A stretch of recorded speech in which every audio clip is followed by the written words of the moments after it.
So far in the chain rule, we've dealt with the case that you had a starting function of multiple variables, but each of those functions or each of those variables were functions of a single variable.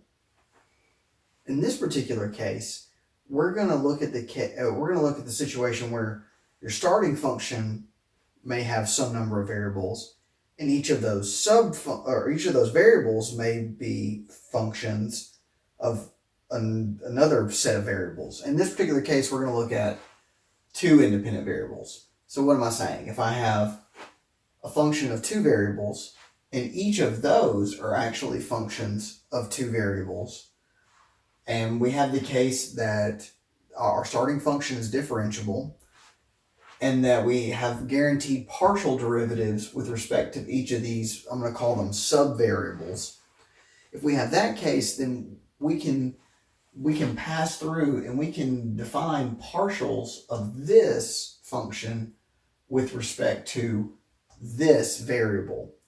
And we get these partials defined here in similar fashion, where we set up the partials of the original function description, x and y, and then we chain them with the partials of x and y with respect to, so in this case with respect to s, and in this case it's with respect to t.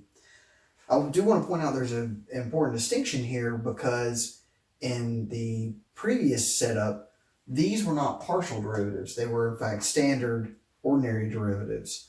But since no matter what you do, no matter how you reorganize this, at the end of the day, this will still be a function of multiple variables.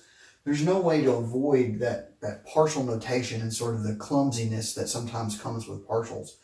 But for practical purposes, as long as you do your bookkeeping, a lot of this is the same. But notice that in this case, instead of having a single derivative of a single variable, you're actually going to have two equations. And that spans out as far as you go.